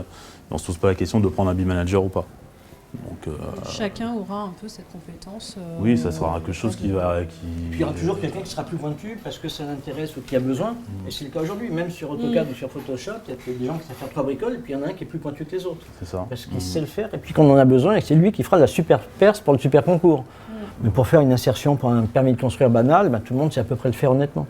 Donc je pense qu'on aura ces différents degrés de spécialisation qui vont apparaître. Et nous, quand on aide aussi les agences, nous on essaie de mettre en compétence les personnes qui sont dans l'agence. Donc on n'essaie pas de prendre la place d'une personne à l'agence au quotidien, quoi. Donc, parce qu'il y a des gens qui connaissent très bien l'agence, qui connaissent l'histoire de l'agence, qui peuvent développer ce rôle aussi en interne, avec une envie. Parce que si on colle l'étiquette de BIM manager à quelqu'un dans l'agence, peut-être qu'il ne voudra pas. C'est peut-être quelqu'un qui s'occupe de la démarche qualité.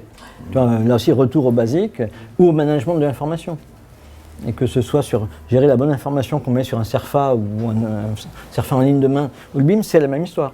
C'est être certain de la traçabilité et de la qualité de l'information qu'on manipule et dont on est redevable vis-à-vis de nos clients. Ça fait partie des attributions du BIM manager assurées par les uns ou par les autres. Donc vous intervenez bien en mission. Enfin, vous n'êtes pas attitré, on va dire, à une structure ou, Oui. Alors il y a quand même un truc qui peut donner envie que ça persiste, cette histoire de BIM manager. On n'a pas évoqué, on pourra le faire s'il y a des questions, le sujet du financement des honoraires éventuellement liés au BIM. C'est en fait la dernière question. C'est une question. Ça tombe bien, c'est incroyable. Donc la dernière question, avant qu'on justement, c'est est-ce que ça paye bien? En tout cas, il y a un truc, je ne sais pas si ça paye bien, mais ce que je remarque, chez des maîtres d'ouvrage, c'est qu'ils ne sont pas du tout certains, et je crois qu'ils ont raison, qu'il faille payer spécialement leurs prestataires, quels qu'ils soient, parce qu'ils travaillent en BIM. Ça devient banal. On n'a jamais payé personne pour donner les fichiers AutoCAD, et tôt ou tard, on ne va pas payer quelqu'un en plus pour donner une maquette numérique, parce que c'est comme ça qu'il faut bosser. Par contre, ils sont quasiment tous à considérer que BIM Manager est un nouveau rôle, une nouvelle fonction, un nouveau besoin, et avoir un budget, pas forcément énorme, mais au moins un budget pour ça. Et qui sont prêts à le donner soit à des prestataires extérieurs, soit à l'équipe de maîtrise d'œuvre si elle a envie et qu'elle sait faire et qu'elle paraît crédible. Soit souvent au bureau d'études aussi. Soit au bureau d'études. Mais c'est souvent au bureau d'études. Moi j'ai vu, et peut-être un peu moins maintenant, des archis qui venaient me voir simplement pour un conseil en me disant là sur ce projet-là, le maître d'ouvrage dit que ça va être le bureau d'études, ou le bureau d'études dit qu'il va s'occuper du BIM management. Comment je peux faire pour récupérer moi cette mission? Puis en discutant avec eux et en les aidant à étayer leurs arguments, c'est souvent les bureaux d'études l'ont dit parce qu'ils ont plus une culture d'organisation, de méthode de travail, que ce soit lié à la synthèse ou au développement des projets, et c'est vrai. L'archi qui sait dire, moi je sais utiliser les outils, je sais mettre en place l'organisation, je sais fédérer le travail de tout le monde, je sais mettre en place une plateforme collaborative. Quand il propose ça au maître d'ouvrage, les autres disent d'accord dans ce cas-là. Puis c'est surtout la vision globale du projet quand même, l'architecte, il ne faut pas l'oublier. Oui. Et toi Arnaud, ça paye? Mais tu vois, dans mon petit sondage tout à l'heure, si j'ai demandé aux architectes qui ont fait le master qu'ils aient des évolutions internes au sein des structures qui passent dans notre boîte ou ailleurs, une grande partie disent oui, il y a une évolution de leur profil professionnel qui reste au sein de la même boîte ou ailleurs, dans leurs compétences, dans leurs attributions et leurs rôles, et dans les rémunérations. J'ai pas de chiffres. Mais oui, et où on voit sur les enquêtes qui sont faites sur les rétributions dans les agences, que autour du BIM, ça paye davantage. Ouais. Au moins pour l'instant. Après, moi, je suis de l'architecture, je fais du management, je fais de la formation. C'est vrai que si je fais que de la formation, c'est très bien. Mais en fait, tout ça, c'est un peu transversal, quoi. Donc, les projets d'archi, il y a des projets, des gens qui sont archi, qui vivent très bien, même des archis intérieurs aussi, qui vivent très très bien, parce qu'ils savent aussi négocier leurs honoraires, parce qu'on parlait d'argent, mais aussi le métier de base d'archi aussi, c'est de savoir aussi négocier ses honoraires, aussi d'avoir peut-être un peu un rapport de force aussi avec les autres personnes en face qui me disent qu'on est trop cher ou pas. Mais je pense que même si on fait du BIM ou pas du BIM, c'est aussi une base, aussi une politique aussi de respecter ses honoraires, quoi. Oui, Il y a un une autre façon atelier ici à la Maison de l'Archi qui parle sur Comment se faire respecter son... Voilà, comment faire ses honoraires. Voilà, et montrer qu'on est crédible parce qu'on travaille avec des outils et des méthodes efficaces est un moyen de, sans forcément rajouter une ligne supplémentaire, Ouais, surtout la de crédibilité, justifier hein. la valorisation de ces honoraires dans la discussion avec le client. Donc ça y contribue. On va clore là-dessus. Merci. Merci beaucoup. Merci. Est-ce que avez-vous des questions? Alors, je précise juste que comme on a le live, excuse-moi, j'ai pas juste parlé bien dans le micro, merci. Merci beaucoup. Bonsoir. Bonsoir. Alors, je me présente d'abord, je m'appelle Comme vous. Mounasima. En fait, j'ai fait des études en architecture et là, je fais plutôt des études en urbanisme. Et j'avais une question par rapport en fait au maître d'ouvrage. Est-ce que vous avez parlé en fait des promoteurs, mais est-ce que vous êtes sollicité plus en amont par exemple par des aménageurs ou même des collectivités? Est-ce qu'il y a une demande par rapport à ce processus-là? La part des collectivités. François Leclerc. François Leclerc, c'est une agence d'architecture qui fait des bureaux, des logements. Et ici, ils font beaucoup de projets d'urbain. Donc on a travaillé sur Euro-Méditerranée. C'est un gros projet d'urbain qui se trouve à Marseille. Aussi sur l'EPAMARN aussi. Donc c'est vrai que les décideurs, les maires aussi, ils veulent avoir aussi leur grande maquette numérique du territoire, savoir qui a mis un permis construire. Donc même en termes de réseau aussi, parce qu'il y a des réseaux aussi qui passent dans la ville ou dans les territoires. Donc ils ont un besoin aussi de contrôle aussi sur l'aspect de leur territoire. Et c'est vrai que les questions d'urbanisme, aujourd'hui je crois qu'il y a 2-3 outils qui permettent de faire du BIM, on va dire, correctement. Mais c'est une vraie question plutôt politique. La smart building, les villes intelligentes, les objets connectés. Donc connaître son patrimoine, on va dire, territorial, c'est important. Donc aujourd'hui, cette méthodologie de travail et ces outils permettent de le faire aujourd'hui. Et donc ça intéresse beaucoup. Mais pour l'instant, c'est vrai que dans la pratique, ça commence. Parce que je pense qu'ils n'ont pas forcément des choses. C'est comme un paysagiste, il n'a pas forcément un outil encore BIM ou un acousticien, il n'en a pas forcément un encore pour l'instant. Mais c'est vrai qu'aujourd'hui, il y a des grandes opérations un peu partout en France où il y a des gens comme Bouygues qui viennent avec des parcelles, avec tous leurs bâtiments. Après, il y a les Eiffage à côté. Après, sinon, c'est toute une équipe d'archi aussi qui font aussi les projets. Donc c'est vrai que les décideurs sont de plus en plus intéressés, quoi.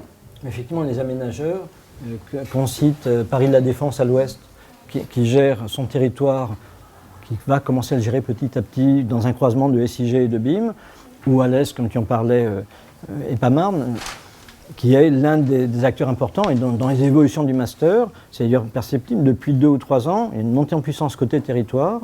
On a un comité d'orientation avec nos partenaires. Le premier président était le directeur technique d'Ingérop, François Lacroix. Depuis 2 ans, c'est Jean-Baptiste Rey, qui est le DGA d'EPAMARN. C'était aussi un symbole pour dire maintenant le BIM tel qu'on le perçoit et tel qu'on le pratique dépasse le cadre du bâtiment pour arriver au territoire et en dire même si on fait un bâtiment, ce bâtiment est posé sur un territoire, dans un quartier, relié par des infrastructures.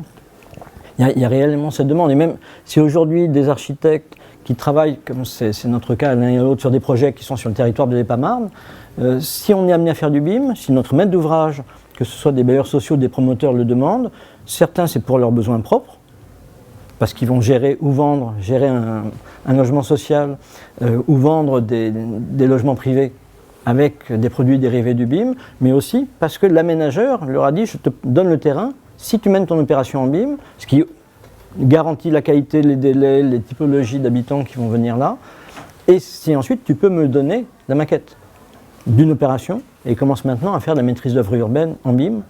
J'ai accompagné EPAMARN sur leur première consultation de projet urbain en BIM. Là, c'était 4 agences d'archi. qui s'affrontaient sur l'urbanisme d'un quartier à travers une maquette numérique qui ensuite a servi à la communication avec les habitants. Donc oui, les aménageurs sont tout à fait, enfin, on ne peut pas généraliser trop vite non plus, mais au moins certains aménageurs majeurs sont très présents sur le BIM et en font un vrai axe de stratégie et de développement, et manifestement c'est efficace. D'autres questions?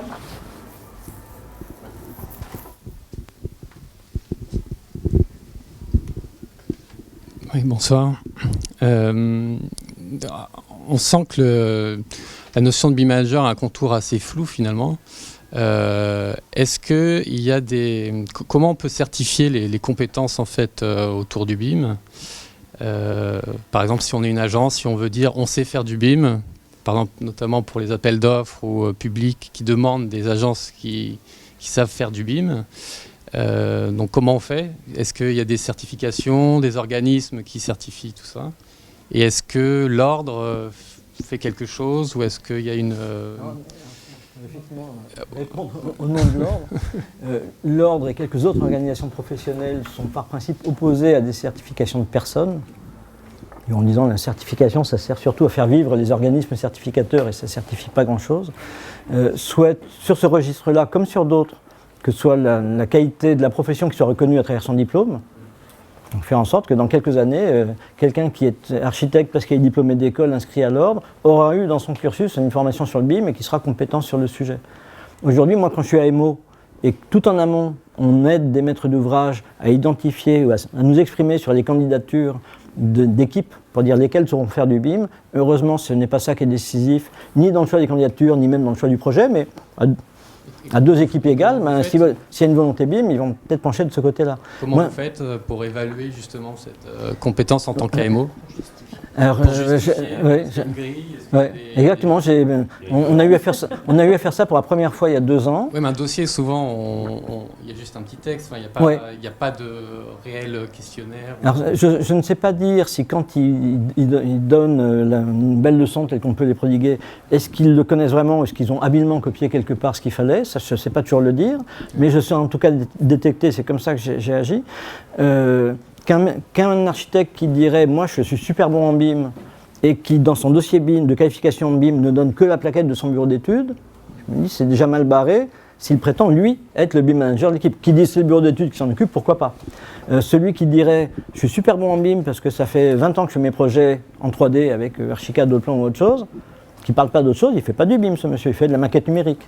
Celui qui dirait je suis bon en BIM sans dire j'ai compris les attentes particulières du maître d'ouvrage sur le BIM et à quoi il va servir. Je vais on peut parler d'échanges de données, on va mettre en avant des échanges de données au format IFC qui est un format neutre entre outils que je maîtrise et je saurai comment le déployer. Je vais mettre en place une plateforme collaborative pour travailler au sein de l'équipe puis avec le maître d'ouvrage. Là, on peut commencer à se dire, tiens, celui-là, il sait à peu près de quoi il parle, ou du moins ça en a l'air. Et à l'inverse, je suis parfois attristé de voir que certains confrères sont tellement peu informés qu'ils ne savent même pas mentir. Qui disent, pour faire du BIM, pas de problème, on est super bon sur AutoCAD et sur Arc+. Et si vous avez un candidat, enfin une agence qui dit, bah voilà, on a des gens qui sont certifiés Smart Building ou des choses comme ça, Socotec, enfin je sais qu'il y a pas mal d'organismes qui poussent un peu partout. Est-ce que c'est quelque chose que vous prenez en compte? Il y a une présomption de compétence entre quelqu'un qui aura fait une formation de 20 jours sur le BIM, c'est mieux d'avoir fait une formation de 2 jours sur Revit ou Archicad. Puis après, c'est de se dire, ça commence à apparaître, donc on pourra dire, ben oui, il y a une attestation là, de savoir ce qu'il en est réellement. À côté de ça, on aura demandé les références. Quelqu'un qui dira, je postule à ce concours de collège, et j'ai déjà fait 3 collèges en BIM avec tel et tel interlocuteur, et en expliquant, même rapidement, comment et pourquoi il l'a fait, on peut dire, c'est crédible. Aujourd'hui, heureusement, ce n'est pas décisif. C'est une question de processus. Oui. C'est vrai que c'est une bonne question, parce que même sans parler de BIM, c'est toujours compliqué, une appel d'offres, pour savoir qui est compétent ou pas. Parce que moi, ça m'arrive que je participe à des appels d'offres avec des équipes d'archi, on perd. Finalement, l'équipe qui gagne me rappelle derrière pour refaire le BIM. Donc, tu manges partout, toi. C'est ça. Je mets des gens un peu partout. C'est un BIM mangeur, c'est pas un BIM manager. C'est un BIM manager mangeur. C'est ça. On met des pièges partout. Donc c'est vrai que pour revenir à ta question, c'est vrai que c'est compliqué parce que si je pense que c'est une question aussi de cohérence par rapport au dossier aussi. Après, est-ce que toute l'équipe de maîtrise d'œuvre se parle, se téléphone lorsqu'ils font une candidature? En général, très peu. Donc on envoie le dossier, après l'autre compile, après des fois il y a des grosses incohérences. C'est vrai que pour savoir qui est compétent et qui n'est pas compétent, il faut un peu de connaissances, se renseigner. C'est un peu compliqué, quoi. Par exemple, le BIM d'or ou le BIM d'argent, comment ça se juge, ça, en fait? Parce que j'imagine que ça, c'est une sorte de référence qui permet de dire bah, je suis compétent, j'ai eu le BIM d'or, et du coup, est-ce que c'est quelque chose... Est-ce que vous avez un référentiel commun C'est comme les cartes d'argent. C'est comme les cartes d'argent. Ouais, c'est déjà ça. Bon, c'est vrai que c'est un peu comme les voix. Moi, j'ai eu le BIM d'argent en 2016. Mais comment se passe avec l'équipe de Valéro Gadan et de RVA. Et c'est vrai qu'après, j'ai répondu des appels d'offres. C'est pas parce que j'ai eu le BIM d'argent qu'on rafle tout, quoi. Donc, je pense que, comme disait Olivier, il y a d'autres critères pour les appels d'offres. Et aujourd'hui, les personnes qui sélectionnent, peut-être, ils ne sont pas encore dans cette histoire de BIM. On leur demande de faire du BIM, mais bon. On leur dit, bon, il y a quelqu'un qui fait du BIM et qui a la casquette BIM, bon, ça va, c'est coché. Après, peut-être, il y a d'autres critères qui rentrent en jeu et qui font que tu n'es pas sélectionné après. Avec le BIM d'or ou le BIM d'argent, on sent qu'il y a une sorte de référentiel qui se met en place. Et est-ce que c'est quelque chose qui va se partager? Non, je n'ai pas l'impression que c'est vraiment un référentiel, c'est un peu l'air du temps aussi. Ouais. C'est-à-dire comment est-ce que les choses évoluent. Cette année, c'est un projet de dépollution d'une usine de Colas. Et la dernière, c'était la maintenance. C'est la maintenance, c'est les infrastructures. Ouais. Donc c'est un peu symbolique aussi de dire on veut mettre le focus là-dessus. Après, quand on regarde ce qu'ils ressortent comme intérêt particulier sur les projets primés, de la communication, de la collaboration, des trucs que je juge assez basiques. Donc c'est un truc plutôt un peu plus malin, un peu original, un peu mieux fait qu'un autre, un petit peu comme aussi selon les cas. Ouais. Il y a plein de récompenses dans le bâtiment, il y en a notamment. Donc, mais la question se pose également, tu vois là on parle de candidature archi, quand je dois m'exprimer en tant qu'AMO sur les réponses d'entreprises de construction, là aussi on essaye de voir, presque, moi on leur demande une notice méthodo et puis je bâtis une grille de critères en prenant tout ce qu'ils ont dit puis en voyant si les autres ont répondu. Est-ce qu'ils ont parlé de leurs sous-traitants? Il y en a un qui dit si mes sous-traitants, j'accompagne mes sous-traitants dans le BIM, bon c'est pas mal. L'autre qui dit si mes sous-traitants ne font pas de BIM, je le ferai pour eux. Là on peut dire ok, on aura dans la maquette tout ce qu'il faut. Puis le troisième on ne parle pas du tout. Par contre le troisième aura parlé d'autres choses. Donc c'est un ensemble d'éléments qu'on construit petit à petit pour se dire de quelle façon on peut évaluer ce qu'ils savent réellement faire. D'autres questions?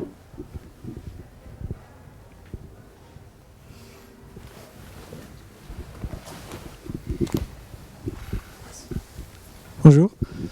Vous pensez que la maîtrise de logiciel elle pèse combien dans le processus de BIM? Et pour une autre question,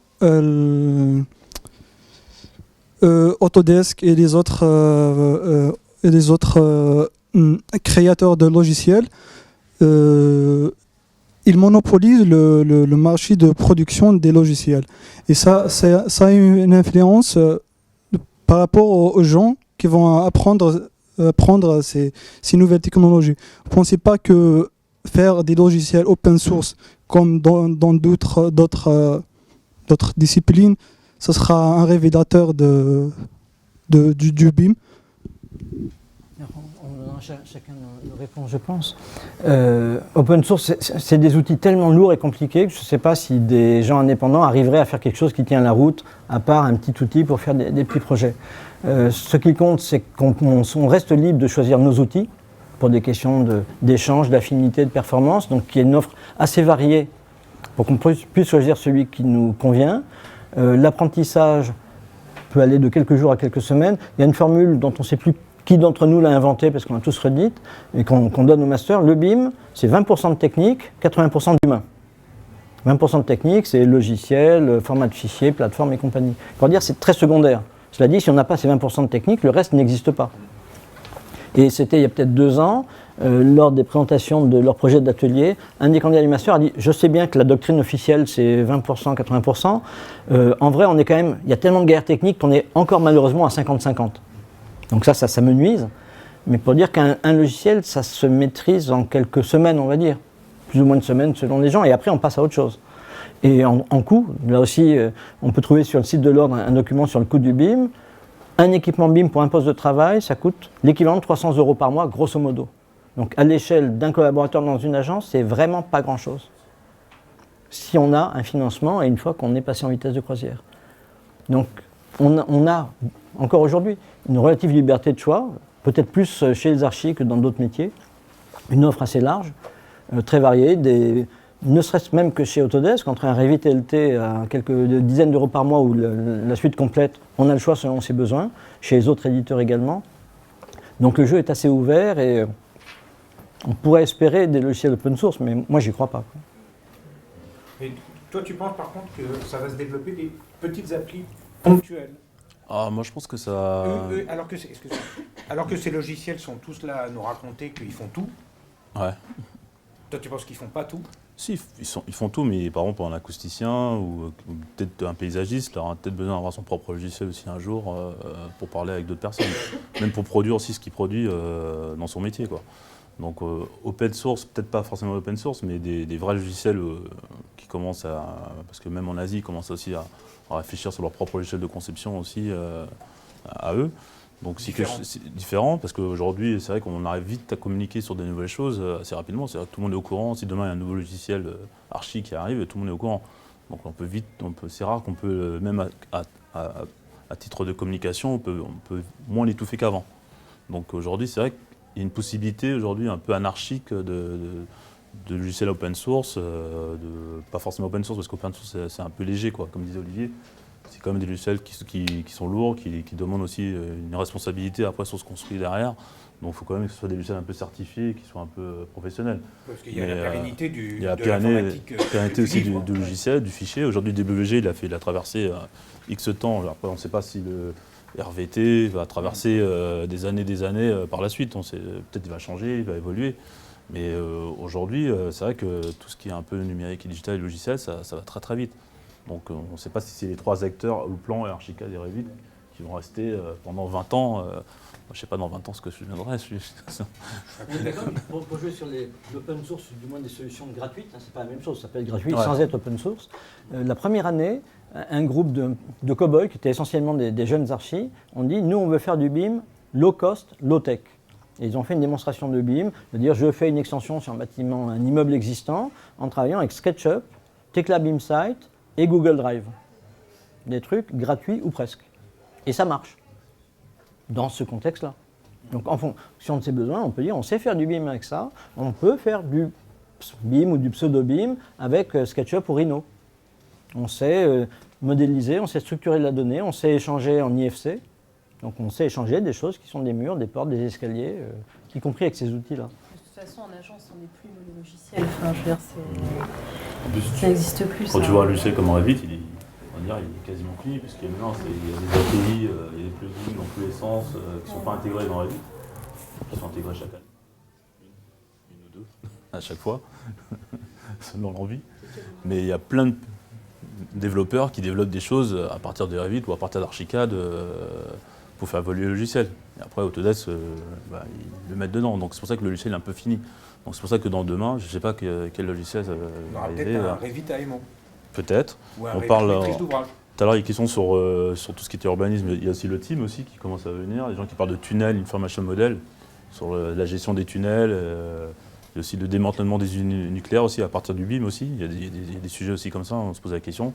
Comment on fait pour scanner une usine nucléaire, récupérer, modéliser tous les tuyaux existants, la déconstruction aussi. On en parle aussi. Comment on fait, au lieu de démolir un bâtiment, est-ce qu'on déconstruit? Est-ce qu'il y a une traçabilité du bâtiment via les outils numériques? Donc il y a plein de questions qui se posent en ce moment sur... C'est des questions d'acteurs. Pour nous, architectes, on a un rôle important, un projet c'est quelque chose de lourd, on a des responsabilités, il faut des vrais bons gros outils. Pour d'autres acteurs, faire du BIM, c'est utiliser un viewer gratuit pour regarder un fichier qu'on a été prendre sur une plateforme gratuite. Et avec ça, on fait du BIM en tant que maître d'ouvrage, comme tu le disais, en tant que peintre qui répond à un appel d'offres, qui va regarder la maquette du projet, va cliquer pour connaître les surfaces et va, dans son Excel, taper son devis avec « j'ai vu qu'il y avait tant de surfaces de peinture, ça va coûter tant ». Il fait du BIM. Donc ça peut être en fonction des acteurs, ça peut être des choses légères dans certains cas. Je voulais juste te poser une question à Arnaud, c'est des questions de vocabulaire. Tout à l'heure tu parlais de data, quand tu donnais ton explication sur le BIM. Est-ce que tu peux préciser Le data, comme aujourd'hui avec le big data, c'est un peu partout. On parle de big data avec les réseaux sociaux, avec nos données personnelles, mais nous, en tant qu'archi, on crée de la data. On va créer cette information au fur et à mesure, qui est un peu le i du BIM, de l'information, quoi. Donc cette data, après, qu'est-ce qu'elle va devenir? Est-ce qu'on va le donner aux clients? Est-ce qu'on va garder une partie pour nous? Est-ce que nous, on va revendre cette data sur d'autres projets? Est-ce qu'on va le exploiter autrement? Donc c'est vrai que le BIM, il y a la première facette qui est la 3D, et aussi il y a tout ce qui est derrière, le management, qu'on parle des gens, parce que travailler en agence, c'est quand même c'est physique, hein, donc il y a quand même des contraintes pour ceux qui... Si j'ai bien compris, les data, c'est toutes les données qui font référence à la maquette. Même pas à la maquette, au projet. Au projet, il n'y aura pas tout. C'est synonyme de données ou d'informations. Il y a un vrai marché potentiel qui semble exister, à savoir, ne serait-ce que de maintenir en état ce data, donc la maquette, qui, au travers des différentes versions de logiciels déjà, n'a pas de durée, et où il est nécessaire d'aller mettre à jour les informations, parce que, je vais dire n'importe quoi, tel locataire de supermarché a demandé des modifications de la ventilation. Ce n'est pas le maître d'ouvrage qui va garder en permanence une personne ayant les compétences sur l'outil pour pouvoir faire cette maintenance. Par contre, l'architecte, dans la continuité de son travail, peut proposer le service de maintenance de cette information, qui a de la valeur parce que, au final, il n'y a que lui qui est capable de la manipuler. Donc là-dessus, on ne l'a pas vu, on ne voit pas ce marché pour l'instant arriver, mais il pourrait tout à fait exister. En plus, demain, si vous achetez un appartement, on peut vous livrer avec une maquette numérique, avec tout l'historique de la chaudière. En ce moment, les copropriétaires, ils regardent ça un peu de loin, mais une fois qu'ils vont se mettre dedans, ils vont trouver un intérêt pour savoir qui a mis la boîte aux lettres, qui a mis le paillasson, qui l'a posé, qui a mis le luminaire dans le hall. Donc, parce que, en fait, les gens, ils rentrent parce que s'ils ont un intérêt. Nous, on a vu aussi on parlait d'entreprises de construction. Il y avait une entreprise qui fait que des échafaudages. Donc eux, ils ont trouvé à modéliser des échafaudages en 3D, parce qu'à chaque fois qu'ils posent un échafaudage sur un bâtiment un peu comme Louis Vuitton, donc il est obligé d'avoir un échafaudage un peu spécifique. Donc lui, il arrive à le modéliser, avoir un échafaudage assez spécifique, et aussi avoir les quantités d'éléments pour son échafaudage. Donc lui, il a clairement mis une sorte d'appli BIM un peu là-dessus pour avoir ses quantités à lui personnelles. On a aussi BIM Cloison aussi qui est un peu dans les parages. Ça fait penser à une chose, peut-être pour conclure, dans l'évolution depuis les années, c'est que maintenant il est clair que ça ne sert à rien de faire du BIM pour le BIM. Qu'on soit architecte ou maître d'ouvrage ou d'autres, s'il n'y a pas des usages qui sont exprimés, qui servent à quelque chose, qu'on comprend, qu'on partage, et au-delà de ça, si chacun n'y trouve pas son compte, alors dans le premier cas ça ne servira à rien d'en faire, je ne sais pas à quoi ça sert, et si on n'arrive pas à ce que chaque acteur y trouve au moins un avantage pour lui, ça ne marchera pas ou pas bien. Donc c'est aussi, quand on est dans ces positions de BIM manager, d'expliquer ça et de montrer à chacun quel avantage il peut tirer de s'embêter avec ces outils, ces techniques, ces nouveaux trucs, pour éviter qu'on ait un mouvement des gilets jaunes des acteurs du bâtiment qui disent « mais foutez-nous la paix avec tous vos trucs, nous on veut juste travailler comme on sait le faire, arrêtez de nous embêter avec tous ces machins ». Sauf qu'on sait que ça marche et que c'est utile, donc il faut qu'on arrive à leur faire comprendre ça, qu'effectivement il y a des obstacles, qu'il y a des trucs qui ne marchent pas encore bien, mais que ça en vaut vraiment la peine et que tous on bosse mieux. On fait mieux son boulot, tout seul, avec les autres, qu'on travaille ensemble d'une façon plus efficace et qu'au bout du compte, on a un meilleur projet et qu'on a fait d'une meilleure façon. Mais il faut qu'on arrive à faire passer ce message et à être convaincant. Donc ça veut dire ne pas vouloir aller trop vite, trop loin. À être pas à pas, pragmatique, pédagogue sur ce sujet. Bien. Merci. Eh bien, merci à vous. Merci. Je vous rappelle le prochain atelier, 14 mars, l'architecture commerciale. Vous êtes les bienvenus et merci de votre présence et de nous avoir suivis ce soir.